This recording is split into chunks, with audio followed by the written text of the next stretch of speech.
17 de novembro, unidos na sua mão.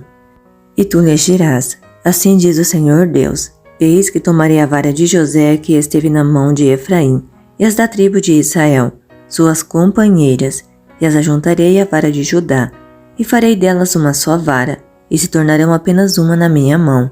Ezequiel 37, verso 19.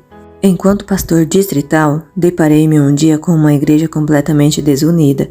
Existiam 2 blocos que se opunham entre si, e uns poucos irmãos que olhavam de um lado para o outro, sem saber que posição tomar. Os pastores que chegavam para pastorear o distrito eram visitados imediatamente pelos líderes de um e do outro grupo. Se o pastor desse a mínima impressão de que apoiavam o outro grupo declarava-se inimigo e fazia de tudo para derrubá-lo, e muitos pastores tinham já sofrido por causa disso. O que fazer para ajudar uma igreja nessas circunstâncias? O verso de hoje foi uma inspiração para mim. O reino de Israel estava dividido. Efraim tinha se dividido depois da morte de Salomão. 1 Reis 11, dos versos 33 a 38.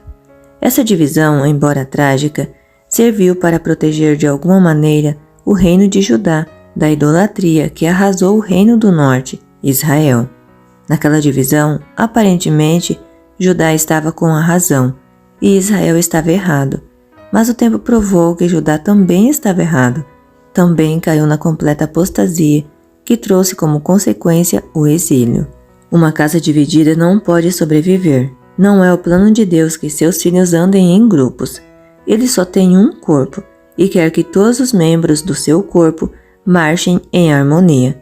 Por isso, nos tempos do profeta Ezequiel, o Senhor dá o segredo para que a unidade volte ao seio da igreja. Eu farei delas uma só vara, e elas se farão uma só na minha mão. Abre aspas, na minha mão, fecha aspas. Aí estava o segredo, não nos meus argumentos, não nos meus métodos, mas, abre aspas, na minha mão, fecha aspas. Como pastor daquela igreja, caí aos pés de Jesus. Ele era capaz de unir minha igreja.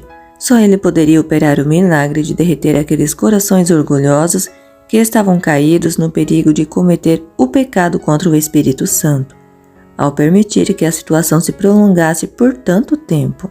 Essa gente era sincera. Eu queria acreditar que eles amavam a Deus. Ou estariam desperdiçando seu tempo na igreja, sabendo que finalmente se perderiam. Fiz uma semana de oração. Preguei todas as noites sobre Cristo. Levantei Jesus na cruz do Calvário. Mostrei-o, com os olhos cheios de lágrimas e morrendo por um povo rebelde e orgulhoso. Numa das noites, fiz um apelo e o milagre aconteceu. Uma após outra, as pessoas foram indo à frente.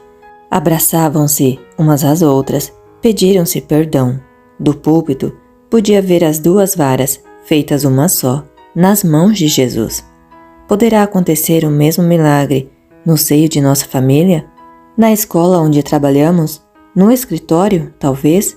Vivamos hoje um dia de companheirismo nas mãos de Jesus. Bom dia, Deus te abençoe.